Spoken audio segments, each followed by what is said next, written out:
everybody, more of the Haunting Hour! I decided that I miss talking about this show, so I decided to make this whole month about the Haunting Hour. We're doing Haunting Hour month, everybody! I also got a really cool Haunting Hour poster recently. Look at it. It's pretty sick. It's got all our favorite dudes on it. Now, I asked you guys which episode of the Haunting Hour you'd like to see me talk about, but I made a little oopsie. See, I promised my friend Days here that I would put their favorite episode, Lovecraft Woods, on the poll. And I completely forgot to do that. And I just felt so terrible that I promised them that I'd put it on the poll, and then I just didn't do it like an idiot. So I decided to just go ahead and make this video for them, and hopefully that makes up for my mistake. But next week we'll be checking out Best Friend Forever, so stay tuned for that. But for anyone who's new here and doesn't know The Haunting Hour, The Haunting Hour is a kids anthology horror show that had 76 episodes and aired from 2010 to 2014 on a now defunct channel called The Hub. It was created by R.L. Stein, who's known for his popular book series turned TV show Goosebumps, and The Haunting Hour is known as a darker version of Goosebumps, and in my opinion is one of the scariest kid shows of all time. It's got some seriously eerie visuals, some actually terrifying monsters, and pretty dark twist endings to the episodes, including this one we're talking about today. They take short stories from some of Stein's other books, like one so conveniently named The Haunting Hour, and another one called The Nightmare Hour, and not to be confused with The Nightmare Room, which is another R.L. Stein property. They're two different things. I've had people confusing them in my comments here recently. Today we're taking a look at Lovecraft Woods, the 19th episode of the 3rd season. It was directed by Neil Fernley, who directed 26 of the 76 episodes in the show, including some of the best ones like Really You, Pumpkinheads, Dreamcatcher, and most of season 3. The episode was written by Brendan Allman, who only wrote one other episode for the show called Long Live Rock and Roll, but he did write for a lot of Marvel animated shows and a few of the Teenage Mutant Ninja Turtle shows. And despite its name, it really has nothing to do with Lovecraftian horror. That doesn't mean it's a bad episode though. I actually find the episode really interesting and kind of haunting, but it's not really Lovecraftian in my eyes. Usually Lovecraftian horror is pretty cosmic and emphasizes the unknowable or the incomprehensible. It doesn't really use monsters and gores to get its scares across. Not saying there aren't monsters in Lovecraftian horror. Some of the most iconic monsters are from Lovecraftian horror actually. But normally his stories are to signify how insignificant humans are. To make you feel a lot of dread, make you feel useless. And this episode does dabble into the unknown nature of, well, nature, but nothing truly otherworldly happens, and I can't really call it cosmic or Lovecraftian. I consider it to be more psychological than cosmic horror for sure. I think they just wanted to use his name because he's one of the biggest names in horror media. I mean, he has a whole genre named after him, but we can discuss that later. Let's quit yapping and check out the episode. We'll start the episode by meeting our only characters in this episode, and they're taking a little shortcut through the woods to get to a party, but they've been walking for a while and still haven't made it out. What's up with kids and taking shortcuts through the woods in these shows? It never goes well. You remember what happened to Ricky in Calling All Creeps? Yeah, he got attacked by monsters. But surely that won't happen in this episode, right? The only dude in the group, Nick, mentions that it seems like the forest looks the same, almost like they're just walking in circles. And his friend Margaret just says what they're all secretly thinking. I would say, unequivocally, we are completely lost. Okay, Miss Smarty Pants, you couldn't just say, I'm certain we are lost? What is this, Game of Thrones? Nick mentions that he's taken this shortcut through the woods a lot, and he has never, ever gotten lost. I mean, there is a pretty clear path for them to follow. But their goth friend, Erica, is just tired of walking through the creepy woods and just wants to get to this party. I'm not a goth, I'm just changing it up a little, you know, being unique. You're being unique? Girl, you just dyed your hair black and then put on all the black clothes laying around you. You know better than the guys and girls who did the same thing on TikTok. At least you didn't dye half your head though. But now that we've met everyone, let's talk about the actors real quick. Nick is played by Joshua J. Ballard, and he was also in the episode Swarm Norman as Tyler. Then we have Margaret here, and she sadly isn't in another episode of the show. Actually, this was her last acting gig ever. She doesn't have anything else. She was just in this episode and then in a movie called A Dog Named Duke that I'm sure won't bring me to tears if I watch it. Then we have our goth girl, Erica, and she's played by Jess McLeod, and she was Bonnie in the episode Alien Candy. She's also in one of my favorite Christmas horror movies, It's a Wonderful Knife, and she did an incredible job in that movie, so I was pretty excited when I saw her in this episode. Anyways, Nick mentions that the woods really aren't that big and that they should have made it out by now. But I know what you're thinking. Bro, just use Google Maps on your phone. Well, this is a fictional world where Google Maps doesn't exist, bozo. They also don't have cell service, so it wouldn't work anyways. Also, I'm sorry for calling you a bozo. That was a little out of line. I don't know why I did that. Erica isn't even concerned that they're lost in the woods. She's just upset that she can't go to this lame-ass party. But Nick doesn't even want to go to this party. He just wants to stay at home and play video games. I could be home right now crushing some online robo-exploder. Once again, I want to play these fictional video games in these TV shows. Margaret doesn't want to go to the party either. She says that she has a lot of homework she needs to do. All you do is study, Margaret. And Nick, you play video games so much you look pixelated. Why do you think everyone calls you Virtual Nick? Yo, what's up with all the hating? And you have a big forehead. See, I can do it too. And you can't insult me because you don't even know me. You mean friendless and antisocial? What the hell, man? Apparently Erica has been trying way too hard to be cool and fit in, while also trying to be unique in her own person. Just a couple of months ago, they were all great friends and they would play video games together and geek out together. But here recently, she's been changing her personality weekly, and she's slowly been ripping this friend group apart. Nick and Margaret even point out that they didn't even want to go to the party, but she drugged them out into the woods anyways, and now they're lost. But not alone. They all hear something snap a big stick nearby. Nick calls out to see if anything's nearby and doesn't get an answer, but it's probably best that he didn't. This little incident really spooks Margaret to the point where she just wants to go home. She doesn't care about a stupid party and she just turns around and heads out of the woods. And after a while of walking, Nick decides to tell us the story of why they call it Lovecraft's Woods. Way back in the day, in the 1930s, a man named Elijah Lovecraft and his wife decided to take a shortcut through the woods, just like they're doing right now. They were lost for hours in a patch of the woods that shouldn't take long to get through, but in the end, only Miss Lovecraft made it out. And when she had finally made it out and caught up with her family, she claimed that it had only been 3 hours for her, but her sister told her that she has been missing for 3 years. Great.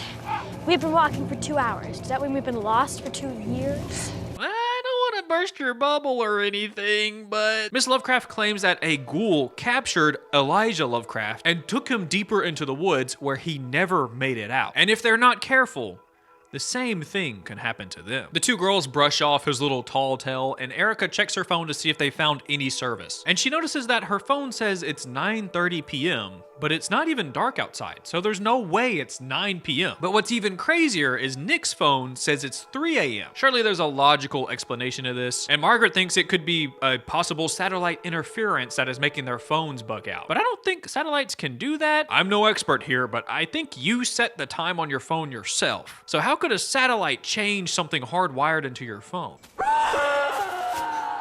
What the hell was that? This strange scream freaks the kids out so much that they run until they find a tree that they've already passed by multiple times. It's the tree with the sign on it that has the name of the woods. They're all confused and don't know how they got so turned around, but it doesn't really matter right now because they're being chased by something. They sprint through the dense forest until they once again end up at the tree with the sign. Well, since that didn't work, how about we run the other way? No! It looks like the woods won't let them out. Hey, I was going to say that. They try to gather themselves together and figure out what's going on, but the goblin has other plans. So they do what they've been doing this whole time and they run away again until they find a hiding spot underneath a tree where Erica accidentally cuts herself on one of the sharp branches. But a little cut is the least of their worries right now. They need to find a new path to escape this weird loop that they're stuck in. Hey, maybe this way will work. Never mind. We spend a couple more minutes watching them running and running and running while the creepy goblin chases them down until they finally find a cabin to hide in. They all make their way inside and lock the creepy monster out and hold the door shut until everything calms down, where they now explore their new hideout and discover that the cabin is also pretty strange because they're using this lamp for light, but it's not plugged into anything. But hey, at least it works, right? So they look around for something to protect themselves from the monster while Erica checks out her scratch and sees it's getting pretty bad very fast. Smarty Pants Margaret starts to theorize what could be happening to them, and her theories don't sound very grounded in reality. She suggests that maybe they've been pulled into a time loop or even thrown into another dimension where they're stuck in these woods, but there's really no way to know for sure. And while they're talking, Nick finds a doll keychain that kind of looks like Ruby Gloom if she had dark hair, and they compare the emo Labubu to one of Erica's keychains, and they're exactly the same. There is no way that this could be just a coincidence. So maybe they're actually in a time loop like Margaret theorized. And the previous Erica left her keychain there as a sign to tell them. So they look around the cabin for more clues where they find a hand-drawn map of the woods they're stuck in. And using this map, they could probably find their way out of the woods. Margaret is already getting cabin fever after just 10 minutes, and she wants to try and use the map as an escape method. method. But reasonably, the other two are still pretty scared to leave the cabin. I mean, they were being chased by a weird monster just 10 minutes ago. But Margaret gives them a little pep talk and they grab their weapons and they bravely push their way outside. But the monster isn't there anymore. Or so they thought. Don't worry, guys, it's a 3v1. You guys can definitely take it. Hit it with the hammer, Margaret. Well, that didn't work, so they head back inside the shack and hold the door closed until the ghoul stops banging on the door. And while they were holding the door shut, Margaret spots a journal on the table that wasn't there just before. And when things calm down again, they open the journal to find a single entry. Margaret reads the entry aloud, and it's all things that they have mentioned before. It confirms their suspicion of them being in a time loop, but things start to get very weird when the author of the entry starts talking about transforming into the monster. And as Margaret reads on, Erica slowly starts to realize the entry was written by her. And as she realizes this, the monster begins to bang on the door once again. Very loud this time. But Erica tells them to just ignore it and tells Margaret to keep reading. It talks about how quickly things began to change for her. First, her nails grew really long, and then her fangs grew so big that she couldn't speak anymore. And as she reads this, we get a quick shot of the monster outside. And it doesn't seem like it wants to come in and hurt them, but rather it's trying to stop Margaret from reading the entry. But it doesn't work. She reads on, and we learn that the tree that cut Erica infected her. And the woods that they are lost in are pure evil. And the last line of the note reads, Why did I ever convince Margaret and Nick to go to that stupid party? confirming unequivocally that the person who wrote this was Erica. And the monster outside is her as well. Margaret takes another look at Erica's arm and it's only gotten worse. Ugh, it's so gross, especially with the weird noises they added. No, no. It's almost as bad as the creature feature fingernail. That still tops it. That's probably the grossest thing the show has ever done, dude. I hate that scene. And Erica refuses to believe that she's going to turn into this horrific monster. But she has to face the music soon because the process has already started. She tells her friends to run, escape while they can, which they begin to do. They make it pretty far away from the cabin. But Margaret stops Nick and tells them they have to go back and stay with her and help her. Maybe that's the way to break the loop. Maybe sticking together and being a good friend will overpower the evil woods and they'll be able to escape. But Nick doesn't think it's a very good idea. He thinks that they should escape the forest and then bring someone back to help Erica. Margaret doesn't like leaving her friend behind, but she listens to Nick and they escape the woods together. Next, we cut back to Erica, who has now fully transformed into the goblin. She stares at herself in the mirror in disbelief. She's unable to speak. She can only grunt. She notices the notebook on the table and writes down the entry that we just heard moments ago. Then we cut back to the woods, and it looks like Margaret and Nick didn't escape the loop. Erica can hear them arguing outside, and she tries her best to track them down again. And then when she does find them, she hides, probably afraid to show them what she's turned into. But just like before, Erica accidentally snaps a stick, gaining the attention of the group.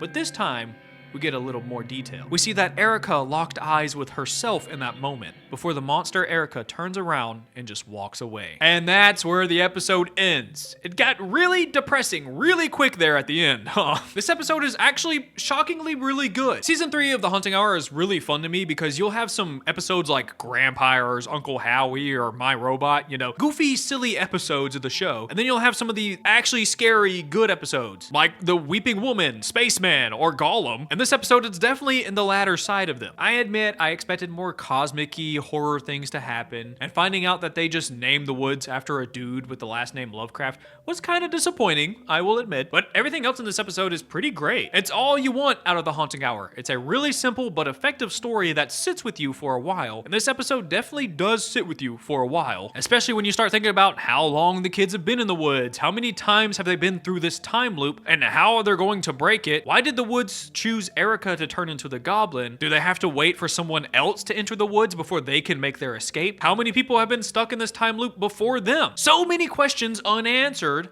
And I like that. I know a lot of people just want all of the answers all of the time, but some of the best horror is some of the most mysterious horror. And the mystery behind the woods is what makes this episode so good and interesting. Even though Erica was a total asshole in the beginning, I don't think her being a little mean to her friends warranted her being turned into a hideous monster and forced to forever scare her friends away. I just think that fate is a little harsh, you know? I mean, there's been worse kids on The Haunting Hour that probably deserved it more than her. It also really sucks now knowing that the screaming and stuff they heard earlier in the episode that was kind of scary was actually just Erica trying to communicate with her friends in some way, or it even could have been her just freaking out because she doesn't know what to do. It's truly one of the worst and saddest fates in the show. Also, Jess McLeod was nominated for a Leo Award because of this episode, and so was the director Neil Fernley. Neil did win an award for this episode, actually, so it does have one award. But sadly, Jess didn't win an award for it. She lost to an episode of Spooksville, which I really need to make another video on. I'm honestly really shocked this episode isn't more popular. I found it better than most of the other episodes you guys beg me to talk about. And the acting in this isn't so bad. There's a few like weird scenes, like them screaming can be a little cheesy, but that's pretty much it, honestly. I also really love how this episode was shot. They used the cinematography to give us hints that they were looping before the big reveal happened. And the biggest giveaway is the sign, of course. They show that sign multiple times in the episode. But also throughout the episode, it kind of felt like the woods were slowly consuming the kids. Like they kept finding themselves in denser and denser woods to give a more eerie, claustrophobic vibe. It was just so good. They did an incredible job with that. The monster design was also incredible. It's not so different that you can't recognize Erica after you know, but it is different enough where you probably won't know it's her until the reveal, and I love that. I also love the pitch black eyes. I think that's a nice touch. Now, I did mention earlier that I feel like this episode is more psychological horror than anything, and I still stand by that. It definitely messes with your brain a bit. But I do want to point out that there is a little dash of Lovecraftian horror in there. All right, listen to me 1 second. Let me explain myself. Usually when someone says something is Lovecraftian, they mean like a giant incomprehensible being like Cthulhu or Azathoth. But in reality, Lovecraftian horror has a lot to do with like cosmic dread or the insignificance of humanity, like I said earlier. And the episode does have a touch of that. There is some weird force keeping these kids trapped in the mysterious woods for who knows how long, for no reason it seems. And it also seems like no matter what they do, they'll never be able to escape. If that doesn't cause a bit of dread and show you how powerless humans are, I don't know what does. But I do wish it had more of a cosmic-y horror feeling to it in the episode, but I really enjoy what we got. And I want everybody to thank my homie Days for requesting it so many times. And also, don't think because you begged me to talk about an episode, I'm gonna do it. I'm actually doing this because Days wasn't annoying about it.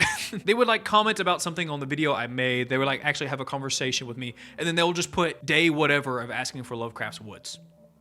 Simple as that. So, if you're not annoying about it, maybe it'll happen to you too. But let me know what you guys think about the episode in the comments below. Also, last week to get plushie. I'm not gonna be annoying about it this time. Last week to get plushie, it ends Thursday. It ends this Thursday when I post this video. So if you want one, you have to get it literally right now or it's gonna be gone soon. I have a Patreon. The $5 members get bonus content plus videos a day early, maybe some pictures of my cats, a Discord server, and your name right here on screen. Like the video if you like the video. Thank you for watching the video all the way through. I appreciate you all, and peace.